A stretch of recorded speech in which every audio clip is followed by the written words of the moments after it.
Hello students, ये आपकी share capital की सेकंड क्लास है। तो आज सबसे पहले चैप्टर में हमने बेसिक्स सीखा कि शेयर कैपिटल में कौन कौन से जो भी वर्ड्स हैं वो यूज़ होते हैं, जो भी फाइनल अकाउंट बनाते टाइम किन किन पेड अप कैपिटल और ऑथोराइज कैपिटल वो सब क्या होता है, उन सब के बारे में जाना। अब हम आते हैं मेन चैप्टर के टॉपिक पे कि शेयर एक्चुअल में इशू कैसे किया जाता है। और ये तो आपको पता है, पब्लिक और प्राइवेट दो कंपनी होती है, तो पब्लिक कंपनी ही जनता को शेयर इशू करने के लिए इनवाइट कर सकती है, प्राइवेट कंपनी को वो अधिकार नहीं होता।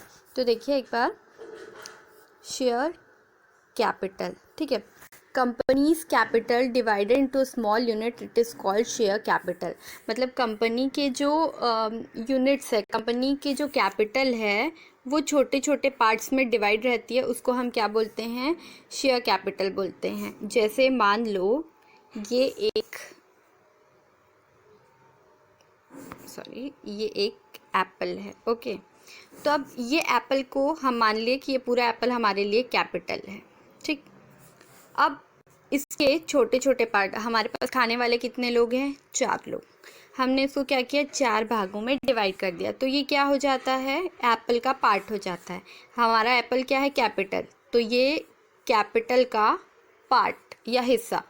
आई होप आप लोग को क्लियर हो गया होगा शेयर कैपिटल क्या होता है। कैपिटल एक है, लेकिन जब उसको छोटे छोटे पार्ट में डिवाइड कर लेते हैं, छोटे छोटे यूनिट में डिवाइड कर लेते हैं, तो उसको हम शेयर कैपिटल कहते हैं। शेयर का मतलब सबको पता है, सिनोनिम्स उसका होता है पार्ट, मतलब छोटा छोटा पार्ट। कैपिटल तो सब जानते हैं कैपिटल क्या होता है। देखिए एक एग्जाम्पल के through, share value is called, सबसे पहले तो share value is called face value. आप जब चैप्टर पढ़ेंगे तो सब जगह फेस वैल्यू करके क्वेश्चन आएगा। तो शेयर की जो वैल्यू रहेगी, 10 रुपये, 20 रुपये, 100 रुपये वाले शेयर्स जो भी है, वो फेस वैल्यू ही, शेयर वैल्यू को ही फेस वैल्यू कहा जाता है, ठीक है। For example 1 lakh share of rupees 10 each, मतलब मेरा कैपिटल कितने का है, 1 लाख का। अब मैं उसको कितने 10 रुपये पर शेयर में डिवाइड कर रही हूँ, तो 10 रुपये के हिसाब से हमारे पास कितने शेयर्स हुए, 10,000 शेयर्स हुए, ठीक। अब आगे क्या है, ये देखो, ये 10 रुपये शेयर वैल्यू और ये फेस वैल्यू, ठीक है। If a want to invest 1,000 rupees in a company, then he will got 100 shares, ठीक है। अगर वो 1,000 रुपये इन्वेस्ट करना चाहता है, ठीक है, तो एक शेयर की वैल्यू कितनी है, 10 रुपये, तो उसको कितने शेयर्स मिलेंगे, 100 शेयर्स। मतलब जो भी पर्सन, ABCD, राम श्याम मोहन जो भी है, वो जितना इन्वेस्ट करता है उस पर डिपेंड करता है कि उसको कितना शेयर मिलेगा। आई होप आपको ये समझ में आ गया होगा। ये फेस वैल्यू है जो पर शेयर का रेट तय रहता है, और ये शेयर है, ठीक है। और शेयर कैपिटल, ये पूरा शेयर कैपिटल है, पूरा अमाउंट, ठीक है। अब आगे बढ़ते हैं, प्रोसेस ऑफ शेयर इशू, ठीक है। सबसे पहले तो कंपनी क्यों शेयर इशू करती है जनता में, वो जानना ज़रूरी है, उसके बाद हम उसका प्रोसेस जानेंगे, ठीक है। तो कंपनी क्या करती, company issue share as a mean of raising additional capital to fund business operation और to take up new investment. जब कंपनी अपना कैपिटल इंक्रीज करना चाहती है या अपना कोई नया बिजनेस, मतलब नया मटेरियल मार्केट में लाना चाहती है, तो वो क्या करती है, उसको फंड की ज़रूरत रहती है, ठीक है। एक कंपनी है XYZ, ठीक है। अब क्या हुआ, इसका बिजनेस बहुत अच्छा चल रहा है, इसने बहुत सारे सामान जो हैं, बहुत सारे प्रोडक्ट्स इसके मार्केट में बिक रहे हैं। अब क्या होगा, कोई कंपनी वहीं के वहीं तो नहीं रहती, हर कंपनी डेवलपमेंट करना चाहती है, हर कंपनी का ग्रोथ होता है, तो अब उसका मार्केट बढ़ा, अब ये 3 की जगह 2 और प्रोडक्ट बनाती है, ठीक है। अब उसके लिए, उस प्रोडक्ट को बनाने के लिए उसको क्या चाहिए, फंड चाहिए, पैसे चाहिए, कैपिटल चाहिए। तब वो क्या करेगी, अब देखो कंपनी क्या की, जहाँ से उसको लोन लेना था वो लोन ले ली, उसके डिबेंचर्स हो गया, बैंक से लोन ले ली, उसके जितने भी मेंबर्स थे वो भी पैसा लेके ले आए, अपनी पर्सनल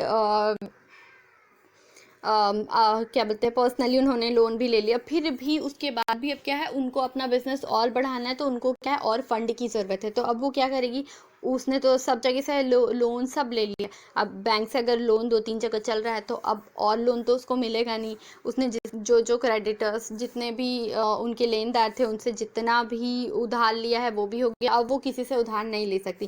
तो एक पब्लिक कंपनी क्या करती है, नया अपना बिजनेस को बढ़ाने के लिए या नया इन्वेस्टमेंट करने के लिए, अपने बिजनेस को डेवलप करने के लिए वो क्या करती है, शेयर जनता में इशू कर सकती है। याद रखना, ये सिर्फ पब्लिक कंपनी कर सकती है, प्राइवेट कंपनी को ये राइट्स नहीं है कि वो जनता में शेयर इशू करने के लिए इन्विटेशन करे, उनको आमंत्रित करे। ठीक है, उनको फंड की ज़रूरत रहती है अपने कैपिटल को बढ़ाने के लिए। ठीक, तो वो क्या करती है, जनता में शेयर इशू कर सकती है। अब है public company need approval from their share holders before issuing shares. तो पब्लिक कंपनी को क्या चाहिए, उसको अप्रूवल लेना पड़ता है किससे, अपने शेयर होल्डर्स से नए शेयर्स इशू करने के लिए। ठीक है, उसके बाद क्या है, उसके लिए उसको एक प्रोस्पेक्टस बनाना रहता है, एप्लीकेशन, शेयर एप्लीकेशन में कितना अमाउंट है वो तय करना रहता है, अलॉटमेंट का और जितने भी कॉल्स वो जो शेयर खरीदेगा उनके लिए वो जो अमाउंट तय करी रहेगी वो सब उसको मेंशन करना रहता है।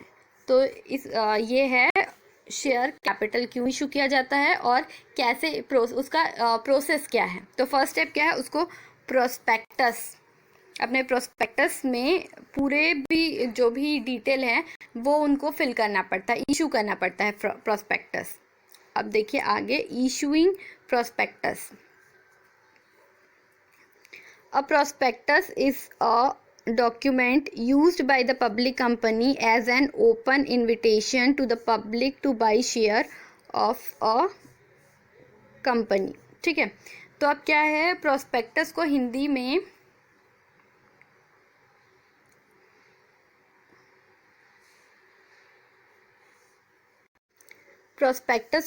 में प्रविवरण बोलते हैं। ठीक है, तो अब क्या है, a prospectus is a document used by the public company as an open invitation to the public to buy share of a company. Prospectus issue किया जाता है ताकि पब्लिक कंपनी क्या कर सके, जनता को, ठीक है, इनवाइट कर सके शेयर इशू करने के लिए। A company must submit a copy of its prospectus to the Security and Exchange Commission before the publication date. अपने पब्लिकेशन डेट के पहले क्या करती है कंपनी, प्रोस्पेक्टस की कॉपी कहाँ, सिक्योरिटी एंड एक्सचेंज कमीशन के पास सबमिट करती है। हावेवर प्राइवेट कंपनी और public company issuing share privately do not need to issue prospectus. मतलब कि प्राइवेट कंपनी क्या है, सिर्फ अपने जो शेयर होल्डर्स हैं, अपने सिर्फ मेंबर्स हैं, उनको ही शेयर दे सकती है, वो जनता को शेयर नहीं दे सकती। मतलब प्राइवेट कंपनी प्राइवेटली अपने शेयर इशू करती है। तो जो प्राइवेट कंपनी है उनको क्या है, ज़रूरत नहीं होती है शेयर इशू के लिए जो भी प्रोस्पेक्टस है उसकी। अब the prospectus give brief information about the issuing company, name of director, past performance, terms of issue and the investment for which of the companies raising capital. It is also gives opening and closing date of share issue, application fees, allotment and on call date and bank details for deposit and minimum share application. मतलब है कि एक prospectus जैसे हम कोई product purchase करते हैं ना, जैसे कि हमने कोई क्रीम ली, ठीक है, उसके नीचे डिस्क्रिप्शन लिखा रहता है, हमने कुछ खाने पीने का सामान लिया, ठीक है, उसमें लिखा रहता है वो कौन कौन से इंग्रेडिएंट्स से मिलकर बनी हुई हैं, वो वेज है, नॉन वेज है, उसमें रेड और ग्रीन का जो है साइन रहता है जिससे हमको पता चल जाता है कि वो क्या है। उसकी सारी डिस्क्रिप्शन दी रहती है, कहाँ से बना है, उसकी एक्सपायरी डेट्स, हर चीज़, हम कोई प्रोडक्ट या कुछ भी लेते हैं उसमें सारी डिटेल्स दी होती है। वैसे ही प्रोस्पेक्टस है, क्योंकि जनता उसमें पैसे लगाएगी, तो जनता जिस कंपनी को जानती नहीं है, बिना जाने कोई तो अपने पैसे वेस्ट नहीं करेगा, किसी को अपने पैसे डुबाने नहीं है। तो क्या करती है पब्लिक कंपनी, प्रोस्पेक्टस इशू करती है, प्रविवरण, जिसमें कंपनी की पूरी डिटेल रहती है। ठीक है, उसकी एक कॉपी वो सिक्योरिटी एक्सचेंज कमीशन के पास सबमिट करती है पब्लिकेशन डेट के पहले। और उस प्रोस्पेक्टस में क्या दिया रहता है, छोटा सा इन्फॉर्मेशन रहता है। क्या काम, कंपनी के डायरेक्टर्स के नाम रहते हैं, उनका पास्ट परफॉर्मेंस कैसा है, कंपनी प्रॉफिट में चल रही है, लॉस में चल रही है, पिछले साल कंपनी क्या प्रॉफिट में थी या लॉस में थी, उसके क्रेडिटर्स कितने हैं, उसके डेटर्स कितने हैं, शेयर को कैसे इशू किया जाएगा और किस लिए कंपनी जो है शेयर निर्गमित कर रही है जनता में। क्यों चाहिए कंपनी को पैसे, किस ऑब्जेक्टिव से, किस पर्पस से, उसका ऑब्जेक्टिव, उसका जो पर्पस है वो सही है या कहीं गलत तो नहीं है, वो सब भी जानना ज़रूरी है, तो वो भी उसमें मेंशन करती है। और उसके अलावा उसमें opening and closing date of share issue, उसमें क्या रहता है कि कब से शेयर इशू करने का डेट है और लास्ट डेट कब है। कोई फॉर्म भी भरते हैं हम गवर्नमेंट जॉब का, तो उसमें भी फर्स्ट डे और लास्ट डे रहता है। प्रोडक्ट लेते हैं कोई, उसमें भी मेड कब बना और उसके बाद एक्सपायरी डेट है कब, वो मेंशन रहता है। तो इसमें भी ओपनिंग और क्लोजिंग डेट रहता है।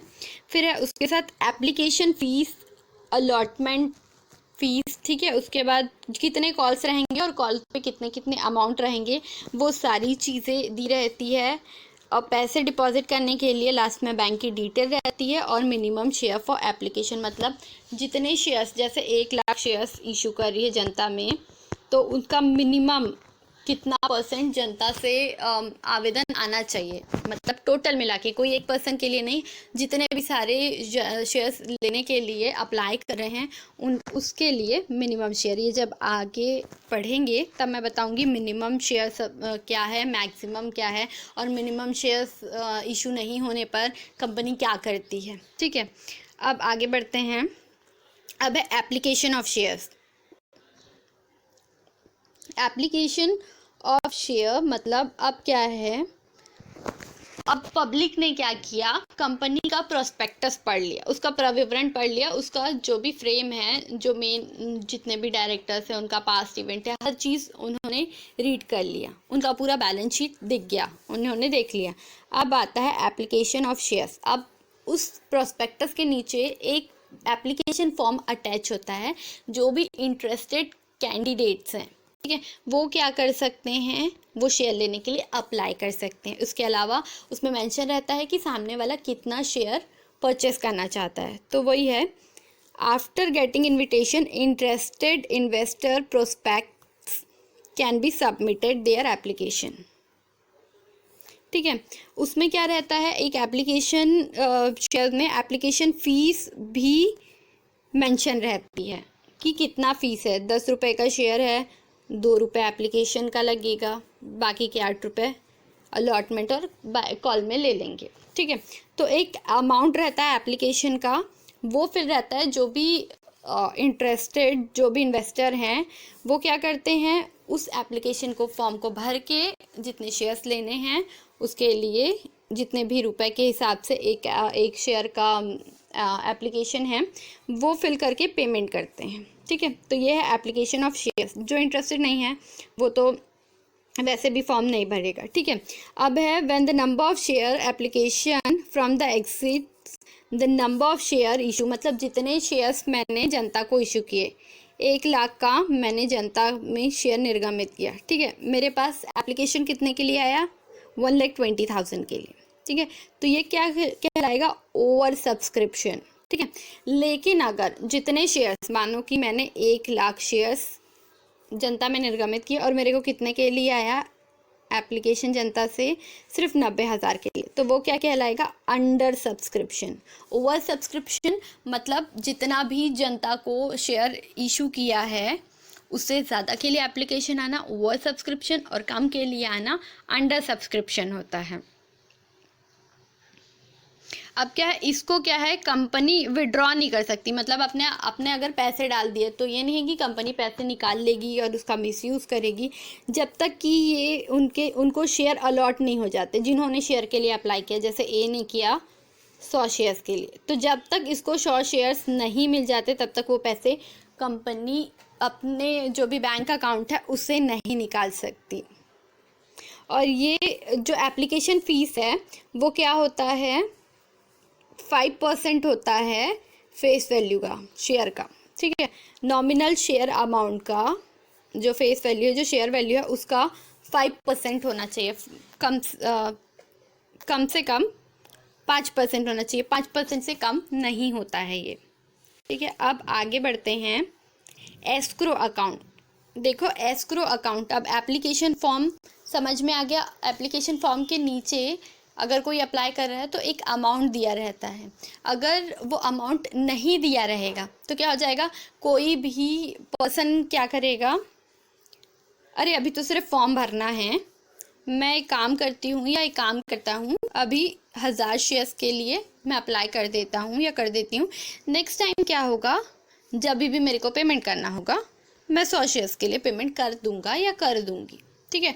तो क्या करेंगे, ऐसे लोग क्या है इसका भी मिसयूज करेंगे। एप्लीकेशन के तो पैसे नहीं लग रहे हैं, मैं जितना चाहूँ उतने शेयर के लिए अप्लाई कर देते हैं, बाद में सोचेंगे पेमेंट करने के टाइम पे, बाद में अपने शेयर्स कम कर लेंगे। तो ये ओवर सब्सक्रिप्शन और अंडर सब्सक्रिप्शन जो होता है ना, उसमें दिक्कत होती है, क्योंकि जब अंडर सब्सक्रिप्शन होता है और मिनिमम वैल्यू के एप्लीकेशन नहीं आते हैं, तो क्या है, कंपनी अपने शेयर्स जनता को इशू करने के लिए जो इनविटेशन दी है उसको उनके पैसे रिफंड करने रहते हैं। आगे जब पढ़ेंगे तो मैं ये एकदम अच्छे से क्लियर से आपको समझाऊंगी। अभी इतना ध्यान रख लो कि एप्लीकेशन के नीचे अमाउंट इसलिए दिया रहता है ताकि जनता क्या है, कोई भी, अब हम खुद ही रहेंगे, अभी फॉर्म भरना है, फ्री का है, भर लो 100 शेयर्स, 10,000 शेयर्स, बाद में हम सिर्फ 10 शेयर्स ले रहे हैं, तो उससे बचने के लिए एप्लीकेशन पर एक अमाउंट रहता है, ठीक।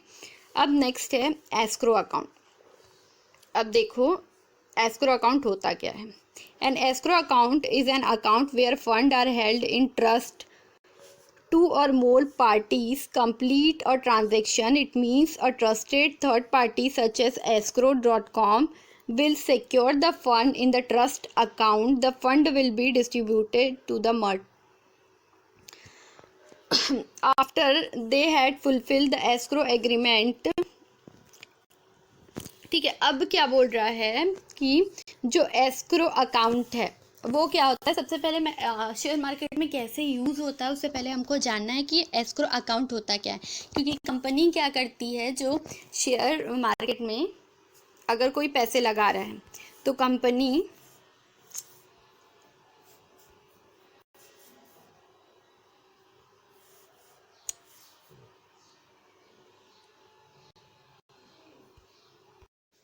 देखो कोई भी कंपनी क्या करती है, अगर शेयर इशू करने के लिए जनता को निर्गमित करती है तो अपना सीधा पूरा पैसा क्या करती है, वो अपने बैंक अकाउंट में नहीं डालती। उसके लिए कंपनी क्या करती है, एक अलग से अकाउंट खुलवाती है। क्यों खुलवाती है, यहाँ पे मैं आपको बताई थी कि अंडर सब्सक्रिप्शन और ओवर सब्सक्रिप्शन, ठीक है।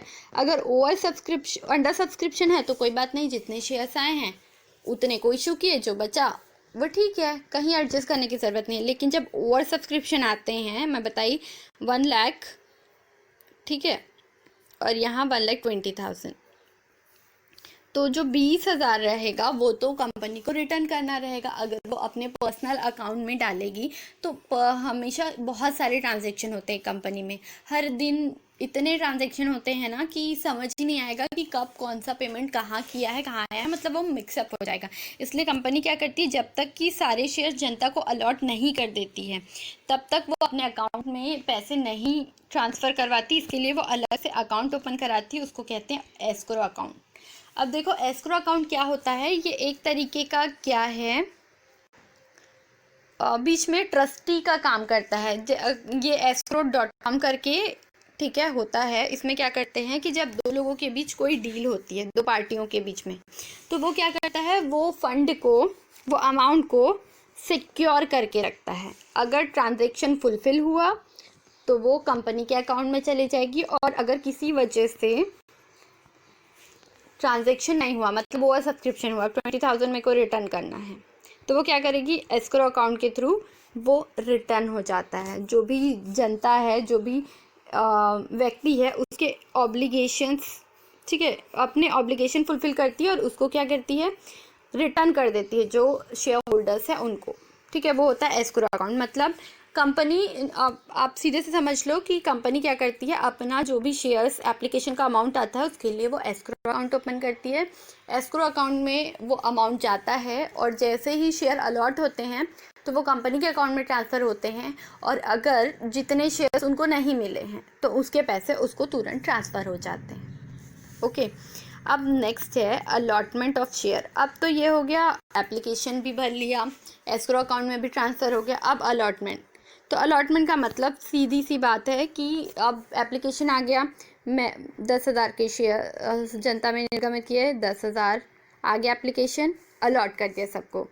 10,000 के थे, 9,000 का एप्लीकेशन आया, अलॉट कर दिया, ठीक है। अब 10,000 के थे, 12,000 के लिए एप्लीकेशन आया, 10,000 को लिया यहाँ पे और 2,000 को वापस कर दिया। ठीक है, ये मैं आपको एडजस्टमेंट वाला भी मैं बाद में बताऊंगी, अभी सिर्फ इतना समझ लो कि ज़्यादा आ रहे हैं एप्लीकेशन तो जो एक्स्ट्रा आ रहा है उसको रिटर्न कर दिया, जितने अलॉट किया शेयर्स। ठीक है, अब नेक्स्ट है कॉल ऑन शेयर। अब कंपनी क्या है, सारे पैसे जनता से एक बार में नहीं मंगवाती, वो पार्ट पार्ट में मंगवाती है। लाइक इंस्टॉलमेंट, हम कोई सामान खरीदे, हम कोई बाइक, कार या फिर वॉशिंग मशीन इंस्टॉलमेंट में खरीदते हैं, हम उनको पार्ट पार्ट में पेमेंट करते हैं। वैसा ये है कि कंपनी भी धीरे धीरे कॉल के और बाकी सारे पैसे मंगवाती है। होता है कॉल ऑन शेयर, हिंदी में उसको याचिका कहते हैं। ठीक है, call are use to collect remaining share after application and allotment as per the provision of the prospectus. ठीक है, प्रोस्पेक्टस में जो प्रोविजंस बनाए हैं, जो उन्होंने मेंशन किए हैं, उस हिसाब से कॉल का पैसा कलेक्ट किया जाता है।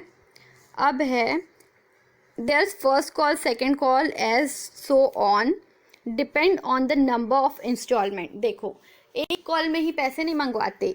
फर्स्ट कॉल, ठीक है, मार्च में मैंने मंगवाया फर्स्ट कॉल, फिर अप्रैल में मैंने मंगवाया सेकेंड कॉल, ठीक है, फिर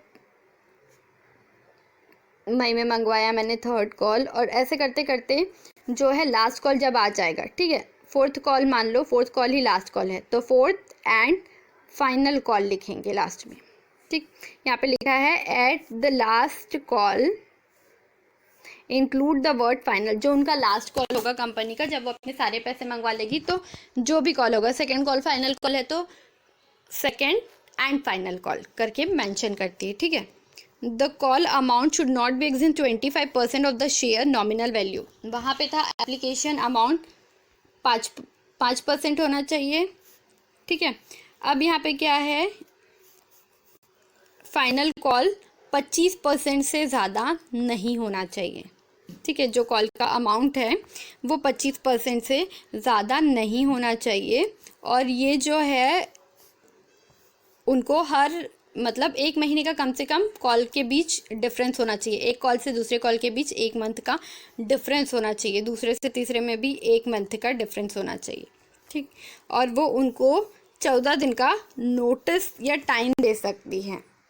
ठीक है, अगर कोई पेमेंट नहीं कर रहा है तो उनको 14 दिन का एक्स्ट्रा जो है टाइम मिला जाता है। अगर वो पेमेंट नहीं करती तो उनके शेयर को फॉरफीट कर लेते हैं, हरण कर लेते हैं, जब्त कर लेते हैं। जैसे अगर बाइक खरीदे हैं, ठीक है, हायर परचेस सिस्टम जैसे बोलते हैं वैसा ही अप्लाई होता है। हायर परचेस में क्या किया, हमने बाइक खरीदा, हमने स्कूटी खरीदी, हमने कोई कार खरीदा, ठीक, हम उसको लिए, 2 इंस्टॉलमेंट पे किए, तीसरा इंस्टॉलमेंट हमको पे करना था, हम नहीं कर पाए, हमको वो 15 दिन का टाइम देगा, हमने फिर भी पेमेंट नहीं किया, तो वो क्या करेगा, हमारी बाइक तो ले जाएगा, लेकिन साथ में हमने जो पेमेंट किए हैं उसको भी वो अपने पास रख लेगा एज एन डेप्रिसिएशन मान के। इसे फर्स्ट ईयर में आप लोगों ने हायर परचेस पढ़ा है, वो क्या करता है, बाइक भी ले गया और जो पेमेंट है उसको डेप्रिसिएशन मान लिया, क्योंकि अब उसकी बाइक जो है पुरानी हो गई है, अब वो थोड़े कम रेट में देके उसको बेचेगा। ठीक है, वैसा ही होता है शेयर में, शेयर मार्केट में। अगर किसी ने पैसे नहीं दिए, किसी शेयर होल्डर्स ने, मान लो कि एक्स ने पैसे नहीं दिए, ठीक है, तो अब एक्स ने फर्स्ट कॉल का पैसा, एक्स ने क्या किया, अलॉटमेंट का पैसा दिया, फर्स्ट कॉल का दिया, सेकंड कॉल का दिया, थर्ड कॉल का दिया, फोर्थ कॉल का नहीं दिया, तो उसके ये तीनों पैसों को क्या कर लिया जाएगा, उसके सबसे पहले तो उसके शेयर जब्त कर लिए जाएंगे। मान लो उसके पास 100 शेयर थे, उसके शेयर जब्त कर लिए, और ये तीनों कॉल का पैसा भी अपने पास रख लेगी कंपनी और उसको अपने शेयर कैपिटल अकाउंट में ट्रांसफ़र कर लेगी, और वही शेयर को कम रेट में किसी और को इशू कर लेगी। ठीक है, तो ये होता है शेयर कैपिटल, और ये शेयर कैपिटल इशू करने का प्रोसेस। आई होप आपको ये समझ में आ गया होगा। जब हम न्यूमेरिकल क्वेश्चन के और बढ़ेंगे तो ये थ्योरेटिकल पार्ट ही आप लोगों को न्यूमेरिकल क्वेश्चन बनाने में बहुत हेल्प करेगी, इसलिए मैं पहले थ्योरेटिकल पोर्शन को कंप्लीट कर रही हूँ। इसके बाद हम जो जनरल एंट्रीज होती हैं शेयर मार्केट में, शेयर कैपिटल अकाउंट में, ठीक है, वो सब जानेंगे कि कौन कौन सी एंट्री होती है। उसके बाद हम सीधे न्यूमेरिकल क्वेश्चंस पढ़ना स्टार्ट करेंगे। आई होप आप लोगों को यहाँ तक समझ में आ गया होगा।